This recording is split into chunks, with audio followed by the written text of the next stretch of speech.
Hello, everybody. Yesterday we saw the new Spider-Man film, Spider-Man No Way Home. This is one of the first trilogies we fully reviewed as they've come out on the channel, I think. So there you go. Aiden, what is the plot of Spider-Man No Way Home? Also, this is spoilers, but by the time this is out, everyone would have seen it, so... And all the spoilers are everywhere. All the spoilers are everywhere. Journalist article. And is it really a spoiler when everybody fucking knew exactly what was going to happen? Yeah. Following up directly from the end of the previous Spider-Man movie, Spider-Man's identity is revealed to everyone. He goes to Doctor Strange to have him wipe everyone's memories. Does not go as planned, and villains and heroes from Spider-Man movies past come and join him to do Spider-Man things. And, yeah, I mean, you basically get the gist from there. Connor, what'd you think of Spider-Man No Way Home? Spider-Man No Way Home, I liked it, but it was pretty fucking messy. Yeah, I feel the same. The movie's plot is, here's a reference, but the nostalgia pandering kind of worked for me. I actually think out of everybody in this movie, the most service was done to Andrew Garfield's character. Yeah. And he was probably the best thing about this movie. He actually got to act in this movie. He actually got to act in this movie. Instead of Mark Webb pointing a camera at him and saying, improvise some cute things, and him just stuttering and mumbling. Right. But also, like, it allowed him, like, they actually were able to kind of, like, you know, it wasn't like a full-blown movie to clear out his arc, and they didn't really do anything in terms of trying to solve the Chad Kroger case or the fucking parentage thing, which would have been very hard to explain in a movie that's not even technically his. But it still tried to do some justice to clearing out his arc and kind of explaining where they went. Tobey Maguire looked like he was just there for the fun of it. Like you could almost feel that he didn't give a shit that much. He's just like, yeah, I'll come back as Spider-Man. He's like sitting there smiling the whole time, being like, sometimes being Spider-Man just means being a happy guy. Or whatever. And he's the wise old mentor. He kind of. But damn, Tobey Maguire and Andrew Garfield, they're both looking old as shit. Although I guess Andrew Garfield's pushing 40 and I believe fucking Tobey Maguire's in his early 50s. Yeah. Tobey Maguire, because he was like, yeah, I don't know. Or he's pushing 50 at least. So, but yeah, no, the plot's kind of messy because, like, the villains come, he interacts with the villains, and then he's like, I'm gonna help save these villains. And then he tries to, like, cure them all. And then Norman does Norman shit and it's like, fuck it. And then kills Aunt May. And then the movie kind of is just like, okay, now the other two Spider-Man are here. And for some reason, even though the other villains were seemingly willing to be redeemed without much argument, now all of a sudden the villains are teaming up with Norman for no reason. Like, I understand why Norman was evil. I almost wish, like, MacGuffin Cube, like, sent back the other villains, and then, like, it was just the three of them versus Norman. Maybe, like, Max Dillon, too. The fucking Electro. Because Electro and Norman are undeniably the main villains of the movie. Yeah. But also, like, they want to pay off their arcs. Well, at least pay off Electro's arc, which felt super rushed at the end. Because he's just kind of like, he's a completely I'm a good guy now. But he's also a completely different character the whole movie. And he's like, oh, I guess I'm just different because it's a universe change. But it's like, no one else They, is. like, hand wave it because everyone's different. That's the weird thing. it's all supposed to take place immediately after they died, and they kind of CG'd people to look a little younger. Yeah, but that doesn't make any sense, because Dr. Octopus became good and then killed himself. So he would have already been good. Supposedly it happened when he was still choking out Spider-Man. Okay, So the lizard conveniently... The lizard turned back into a human and then lost his arm and turned good and, like, died of unrelated causes after. Well, also, the rules are not consistent. Because there's a part, I think he might have been in the bathroom, but he's like, some of us were dead beforehand. So it's not like all the villains have to be dead. Sandman wasn't dead at all. Sandman and the lizard weren't dead. No, the lizard dies. No, the lizard doesn't die. He, like, becomes, like, normal again. He's like, oh, sorry. That was the end of Amazing Spider-Man. Also, Sandman became good at the end of Spider-Man 3, too. No, there's Not no really, reason kind of. Sandman should have really teamed up. Well, I guess the he other was thing- all... I think they were all just kind of going for the MacGuffin at the same time. Sandman... They weren't really a team, I guess. Sandman's thing is really weird, too, because, like, at the end of Spider-Man 3, Spider-Man's like, you're cool, and whatever, like, I get it. And then Sandman's like, I'm really sorry, I'm gonna try to be a better person, flies away. And this movie, he comes in and he's permanently stuck at sand, in like his sand form, which was never the case for him. Right. And then he saves Spider-Man from Electro at the start, and he's like, you're Spider-Man, we're buddies. And then all of a sudden he's just like, I don't trust nobody, so I'm gonna join Norman. Like, he was trying to get the box to get back to his family. And then they cured him for no reason, even though he just had, like, these superpowers, and he was using them seemingly for good. Like, he was a reformed criminal, and then they just, like, cured him for no reason. And then, but there's two logical inconsistencies I don't understand with the movie. One, all the villains that came over because they knew Peter Parker was Spider-Man. Okay, fine. That is the clear rule that was set up. So why the fuck was Venom there? Yeah, well, yeah. Venom was clearly not really a reshoot thing, but the thing we about put Venom, the teaser in Venom, so we'll tack it to the end of the credits. Venom is doubly weird because, like, there is no Spider-Man. The implication in the Venom scene is that there's just not a Spider-Man in this universe. So why is he? Why is he there? Because how would he know Peter Parker is Spider-Man? And I mean, at least they used it to set up the symbiote thing getting left behind. But no, they used it to set up it's still eventually very hitting the strange. symbiote, which I get why they did it. But it's a little odd. It does make me question what the hell what's the why is he here? Is it like and then, I guess you could just chalk it, hand wave it off to like, oh, it's just magic. But then what was that the first? Did I already? That was the first one. The other inconsistency that I noticed, I got Venom. I have a few inconsistencies. Oh, I think the other inconsistency, here's the biggest inconsistency I see. So if at any time the button gets pressed, then they like die or whatever. They go back to where they were. So like Sandman and Lizard really have no skin in the game. No, they'll just be sent back to wherever. But all these people that they fix go back and they're just going to instantly die anyway. Right, they're going to just die anyways. That's what I'm saying. So they save Norman, unless the implication is that now they're going to be sent back to the because they weren't sent back through the magic box. Doctor Strange did another spell. So they're just going to come back. They don't really life, explain like, are they just alive? Is there just like Norman Osborn's magically alive like years later and like.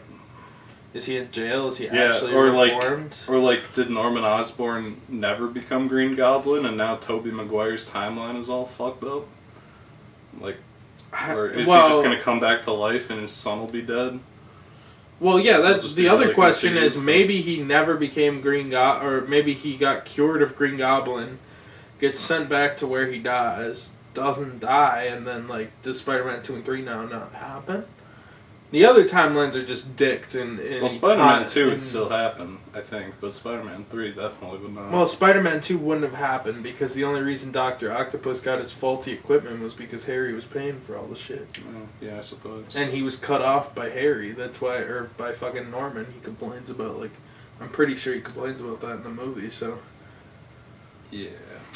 I mean, maybe something would have happened that was similar, but the point is, I don't know if it screws up the timeline or if now, like, 20 years after these villains died originally, they're just, like, alive and well. And well, the ending Sam brings Raimi up another universe. inconsistency, too. What's that? In that, like... So at the end, to solve the problem, everyone who... All the people who came through are people who knew Peter Parker was Spider-Man. And more were going to come. And so Spider-Man makes everyone forget that he's Peter Parker.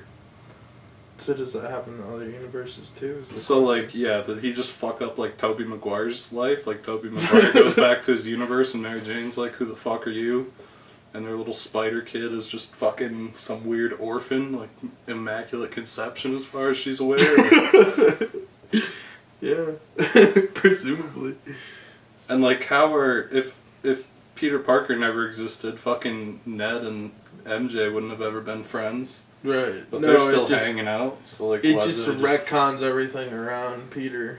It just leaves a lot of questions. Why would Happy have ever known Aunt May? Aunt May. He doesn't remember. He just knew her, I guess. Wouldn't like half of like every also, like Infinity War, basically anything Civil War on now makes absolutely zero fucking sense. Yeah. Because Spider-Man never would have. Because. Yeah, I mean, if Iron Man didn't know that Peter Parker was Spider-Man, like, a lot of shit never would have happened. Right. And I guess, I mean, it doesn't, like, change the timeline, it's just everyone forgot that he was there, but... Yeah, is that leaves a lot of questions for what everyone thinks went on. Everyone just has, like, selective... Like, yeah, really. And also, at the start of the movie, Doctor Strange is perfectly fine with just, like, changing the spell on a whim to exclude people from his memory thing. Couldn't he have just done that again? Like, according to him, the issue was that Peter Parker was trying to change the spell mid-casting. But if he just, like... had planning that second time, he could have just been like, yeah, I'll exclude your girlfriend. Yeah, and Doctor Strange I'll kind of exclude like, all the Avengers so that things don't get weird. I'll exclude your girlfriend and your friends.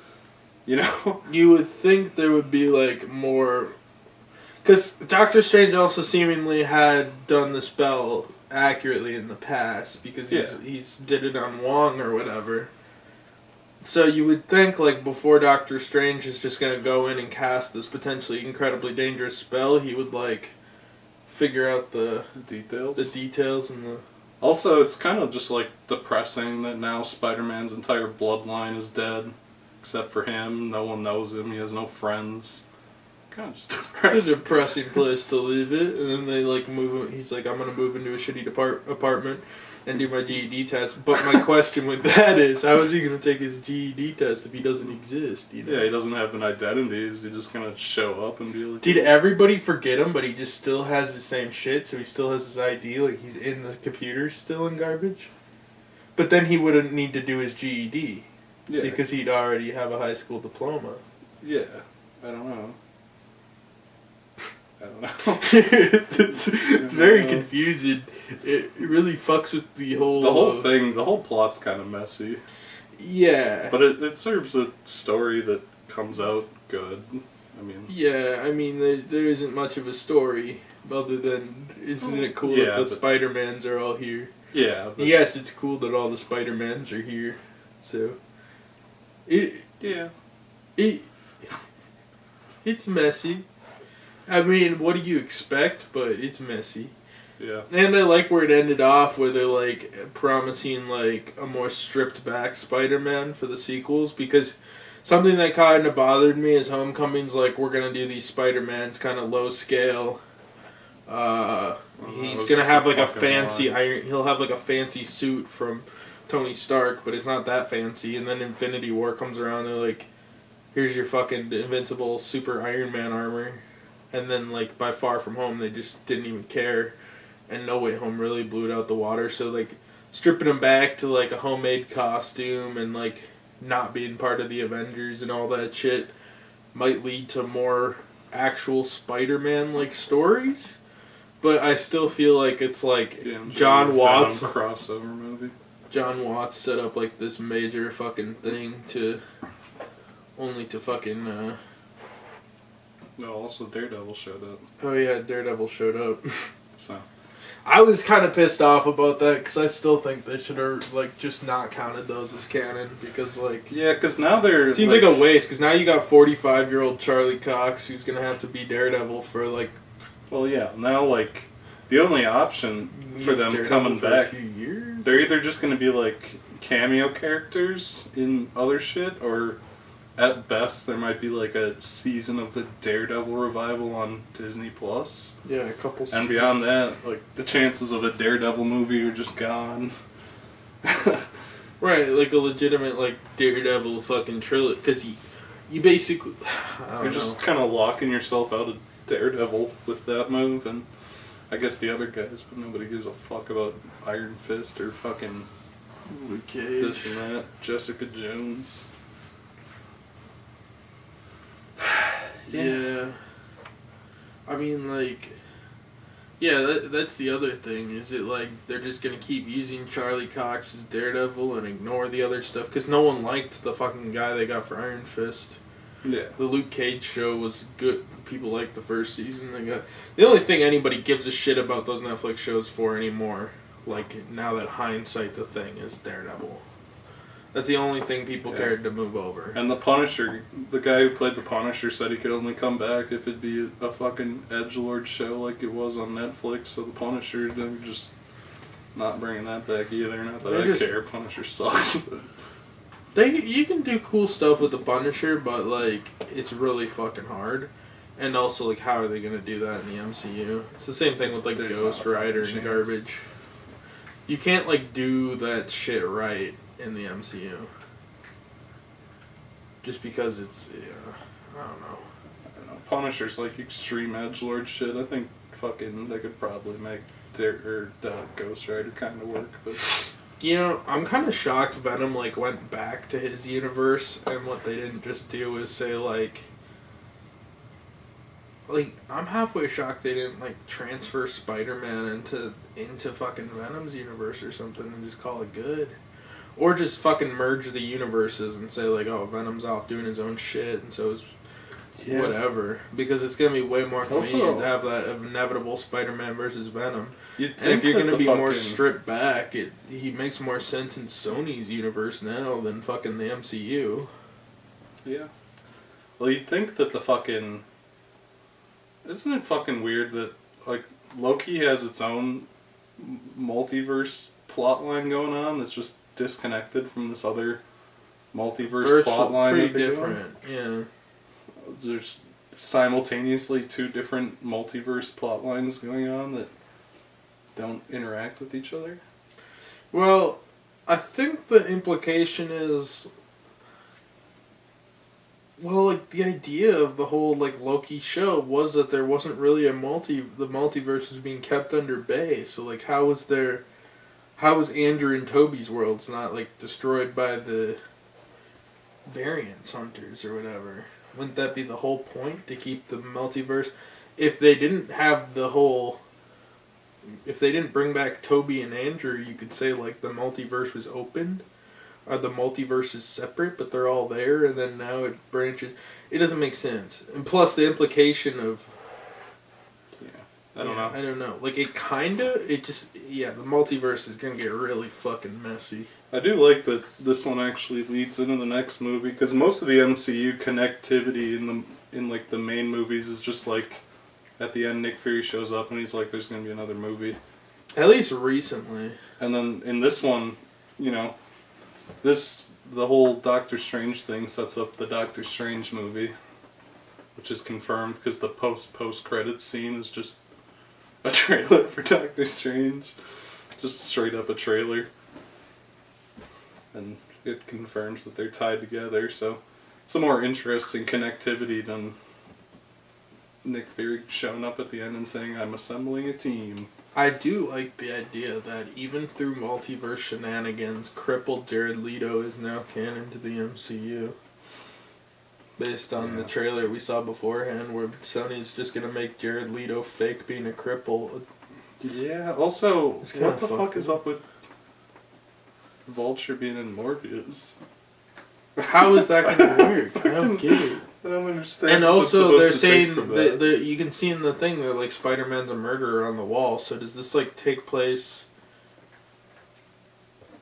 Do they still think Spider-Man's a murderer at the end of this? But now No. they don't know it's Peter Parker. Well, there's like what happened to everything with Mysterio? Well, all the Mysterio stuff happened, but everyone seems to not care because at the end, J. Jonah Jameson's doing his thing, and he's like, all the Spider-Man cultists are cheering on Spider-Man for whatever. So I guess everyone's just forgiven Spider-Man, even though they all hated him before they knew who he was, and then. So presumably the only difference is that they no longer know who he is. Okay, fine. But so does Venom take place in a different universe, but Morbius just takes place in the MCU? Is that the implication? Because they know that Spider-Man's a murderer. And I don't know. And they know and the Vulture's there, or is the Vulture just exists twice? But then there's no Spider-Man in the Venom universe, so what the hell is up with Morbius? I don't know. Because Morbius is supposed to be in the Sony Spider-Man. Are they just gonna like now pretend? I don't know. I don't even understand what Sony's doing. I don't know. I don't think Sony has any fucking clue. They're just like, as long as we can pretend these movies are in the MCU, we're happy. I think that's like the whole idea. I don't think they could give a fucking flying fuck about anything else but LARP in their movies in the MCU. Like, I don't think the actual, like, literally it doesn't seem like they're trying to create a fabric to Sony's Spider-Man universe. It seems like they're trying to just like be in the MCU as much as humanly possible without actually like being there. Yeah, like they're not allowed to say it. Marvel's not gonna let them do it, but they're just gonna do it anyway. Like, what does the Vulture have to do with Morbius? No, nothing. Nothing to do Nothing. with it.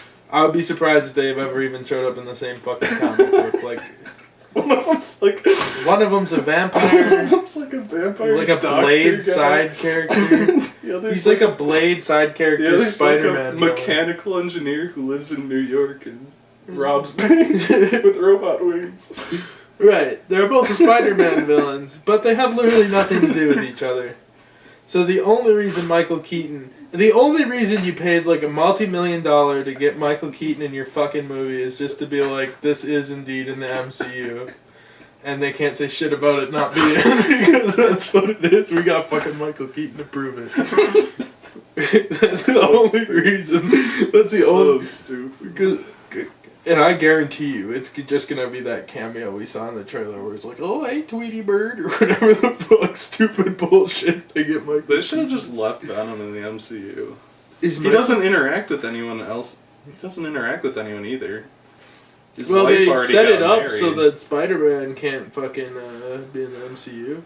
Or just be like, oh shit, the world's conveniently fucking merged. Or just pretend that they were always merged. Because that's what I figured they would do. That's what my fucking money was on, is that like all Venom just conveniently doesn't really mention like all the superhero bullshit. That's kind of what I figured too. But then this confirms, like, he goes and the whole scene is just him being like, wow, I can't believe there's like fucking Iron Man exists, that's wacky. And then he leaves. That's the whole purpose. I like how the end credit scene of Venom was to set up the end credit scene of Spider-Man No Way Home. Yeah, I figured he'd have a bigger role. You'd think, like, if everyone else is showing up, why not just let Venom be there too? But they probably, Sony probably actually wants to do something with Venom. It's not like it would have conflicted, because the fucking, like, that 70s show guy didn't come back. They could have just thrown Venom in there and had him be like, I don't know what the fuck's going on, who cares? He's already a stupid fucking character. He's like the dumbest asshole ever. So if he just shows up and teams up with the other villains, and he's just like, I don't know what I'm doing, like, it'd be perfectly in character for Well, it's the same thing with Sandman. Sandman's just like, I guess I want to go back to my universe or something, so I'm going for this box and gonna fight Spider-Man for it. And then, like, why do they really... What is there to really care? Like, I can't let him go back there to die. I kind of understand Tom Holland's I don't even understand. But what are the motivations of Sandman's, Toby and Andrew? They're nice guys. Sandman's all ass hurt because he wants to go home, and Spider-Man's like, "I'll send you home in like an hour, bro. Just chill." And then he's like, "No, I'm gonna fucking kill you." And I'm gonna... Also, he needs to cure the Sandman, even though, like, why not cure yourself at that point? Because Sandman's not doing any harm anymore. He's a good guy. Yeah, he fucking saved them, and then... Well, I don't understand Sandman's character at all. He saved Spider-Man, and then he starts being an asshole, and Electro's like, "Why are you being such an asshole, guy?" And then Sandman's just like, "I don't trust people very much." Also, why was Sandman just a CGI character the whole time? Literally the only two... Do you think they just didn't want to have to, like, CGI everyone into good shape for the whole movie?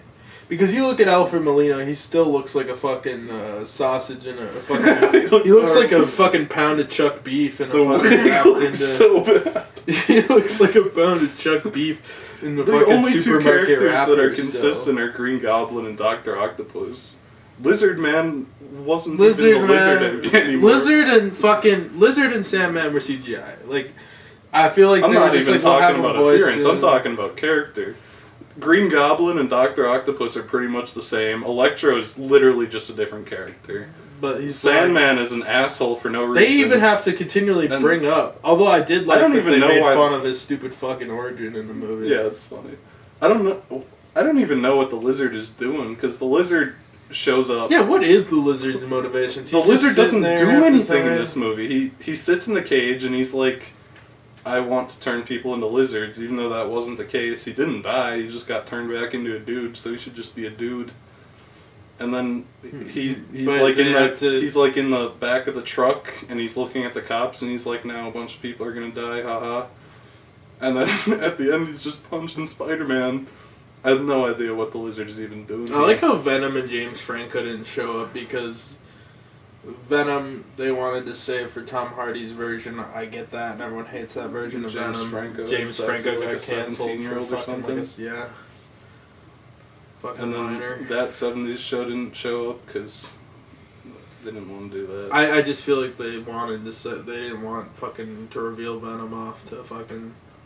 Because they Venom also should have conveniently... just been in this movie. Also, if you had fucking Venom I feel like they don't... like, I feel like Sony just wants to have that epic Venom Spider-Man crossover, so that's the only reason that Topher wasn't invited. Yeah.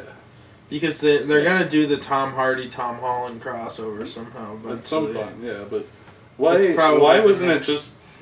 they just have that happen here? And then, because you also have the fucking thing, there's 5 villains in this movie, and then Venom is somewhere else. If you had Venom, it would have been the Sinister Six.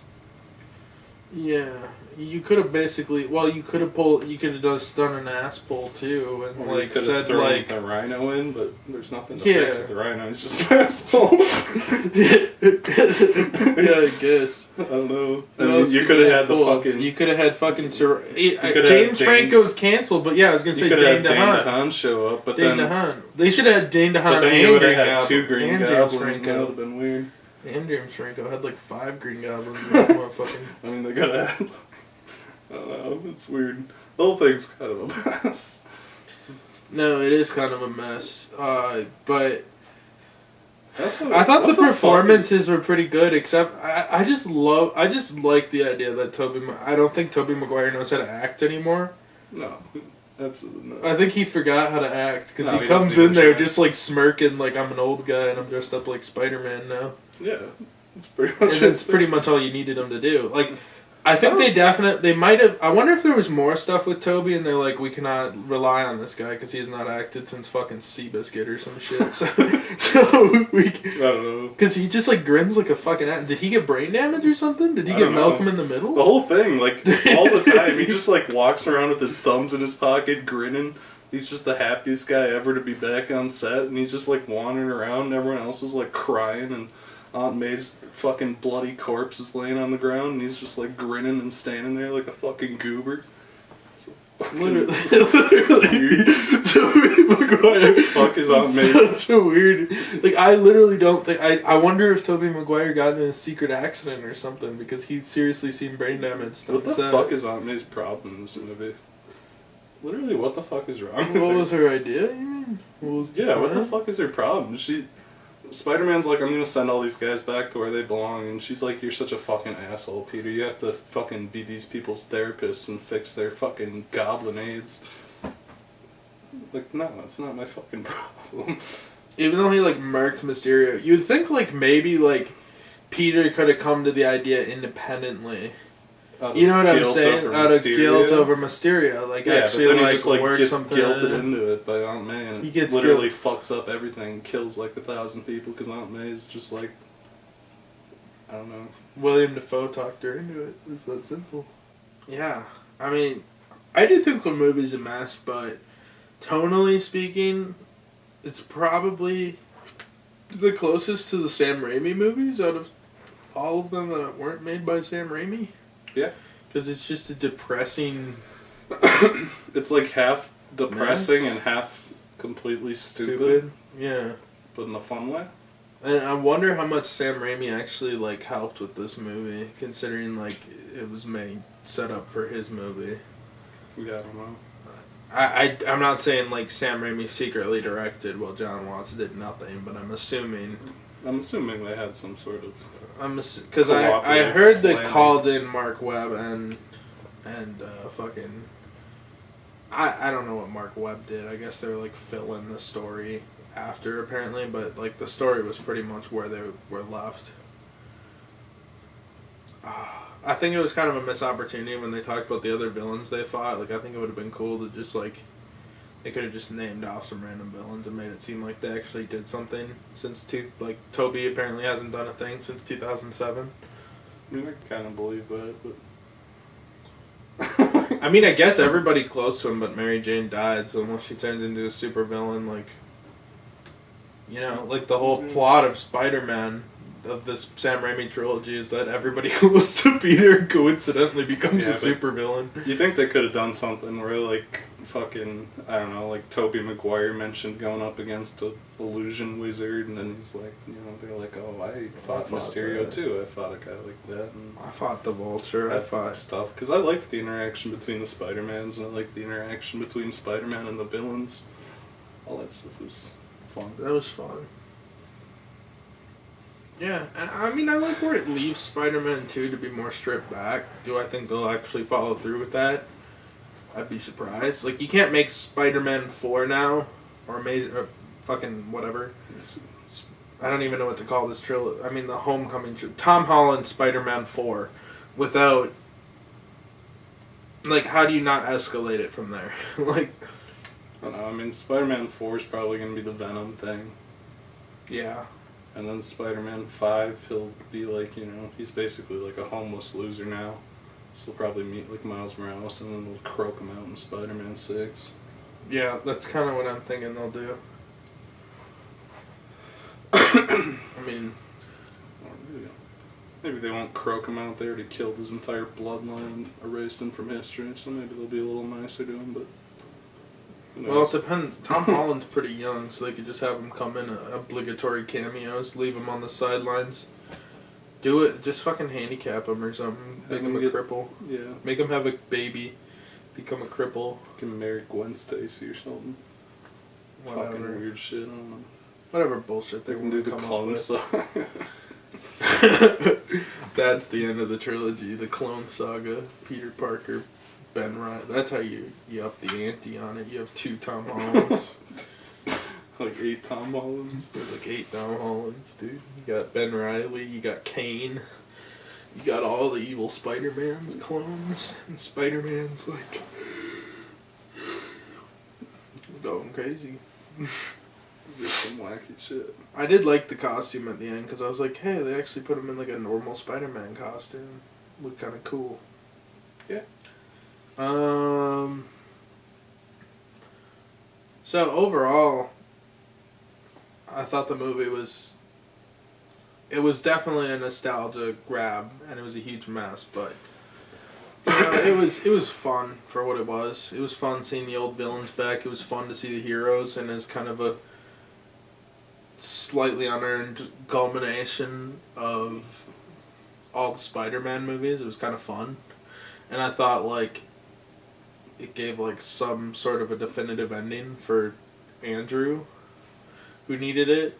Toby sat there chilling, and Tom Holland got set to an actual interesting place instead of just what super suit is he gonna get next. I kind of like that they stripped him back not just to be Iron Man #2, which I think they started to realize he wasn't going in that direction. Because that's like the biggest criticism of the John Watts trilogy is it's more of like baby Iron Man does this instead of Iron Man Jr. does this instead of an actual Spider-Man trilogy. So I do like that they're kind of setting him up to be setting up a more stripped back Spider-Man trilogy, I guess. So Aiden, what do you recommend? Spider-Man, No Way Home. Before I do that, I have a few thoughts real quick, but I'll be quick. Yeah, I know we spent a lot of time shitting on this. The plot is, like, objectively, if you think about it for more than, like, 10 seconds, it's a fucking disaster. That said, you know, the dumb fan servicey stuff worked on me. I liked seeing the villains interact. I liked Spider-Man interacting with the villains. I liked the Spider-Mans interacting. You know, it's fun.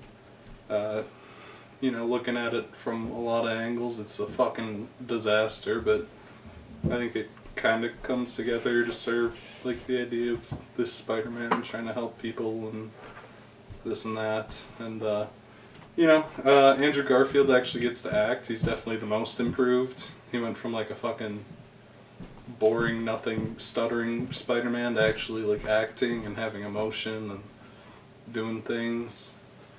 Toby's there, just being a goober as he always has been. Being a goober who forgot how to act in this movie. I shit on Toby in this movie because it's deserved, but it's just so fucking funny. He's just like, I don't know. I don't know what it is. That's what makes him so much fun to watch. He's just like having the time of his life, wandering around set like a confused old man. Yeah, literally. Dumb shit. I don't even... Spider-Man, like, Andrew Garfield, they're like, we're gonna close up all his plots and whatever and have him, like, have some kind of ending. And then Toby's like... Andrew Garfield's like, do you have a girlfriend? And Tobey Maguire's like, it's complicated. And then he's like, actually, it all worked out in the end. We're married and it's really great. Why did you say it's complicated? It's not. It was complicated in like 2007, but then Harry Osborn died, so he has no competition. So. Well, everyone died. Everyone who died. He killed them all, except Sandman, who flew away, and then apparently just became an asshole again. And whatever. I also like how you could tell that. Tobey Maguire's like 50, understandably he's not in the best shape, and then once he puts on that Spider-Man suit, he has the CGI, like, perfect six-pack abs. Yeah. And all that shit. Like, that was the most... See, that's what they should just do in Marvel movies, have your obvious, like, fucking... You know what else is kind of fucking weird? What's that? Not only is Electro a completely different character, but then after they fix Electro and, like, take away his electric powers, he's just, like, a really nice guy, and he's like, thank you, Spider-Man, you're the coolest, and... I'm really Spider-Man's like, I never thought you were a loser. I thought you were really cool the whole time. Even though the fucking Amazing Spider-Man 2 kind of begs the difference. Honest to God, he's just being a completely fucking huge prick to this guy and pretending he gave a shit. Fucking he's like, Max, I always thought you were a cool guy. You think Spider-Man actually stopped for a second, saw this absolute fucking loser with a gap in his teeth, and looking like a goddamn cartoon character of a fucking Quasimodo looking ass. Yeah, he's just being polite. And then Electro just like gets rid of his electric powers. He's like, actually, man, after everything, even though I'm a completely different character, I forgive you. Yeah. I also like how they're like. Also, since they didn't have anything for Lizard and Sandman to do, they fix Lizard and Sandman, and then they're just out of the movie until it shows them all warping back. And it, like, cuts to Sandman, and he's just, like, confused. Well, they cure the Lizard and Sandman in, like, 2 seconds. They kind of cure them all in, like, 2 seconds. There was no reason for them to really cure the Sandman. No. There was no reason for them to... They didn't cure Dr. All they did was fix his inhibitor chip, and then Dr. Octopus is like, oh, cool. I don't know why they had to cure the Lizard. I did like the part where Dr. Octopus came and helped him. That was cool, but... why did they have to... Shouldn't the lizard have just been a dude? I don't know. Anyway, yeah. I also like how Tobey Maguire was clearly supposed to die, and then they reshot it so he didn't. Yeah. That was he's like, look! He gets stabbed. He gets, like, stabbed. He falls over and he's, like, laying completely limp. And then, the next scene, he gets up and they're like, oh, so yeah, he's like dead and he's laying there. And then I think they realized that'd just be way too depressing after already everything else. Anime and, Spider-Man's about to wipe everyone from everyone's memories of him. And then, the implication that Tobey Maguire's just stolen from his universe, killed in a different dimension, and then presumably his dead body's just warped back. Yeah, but not only that, everyone forgets him. He's just a dead homeless bum. It's not even a dead homeless bum. He was probably 50-year-old. He was probably sitting on the couch with Mary Jane. Who the fuck? Dead body? Her memories wiped to a dead body. Her and her immaculately created children are sitting around the TV. This dead body just warps back in.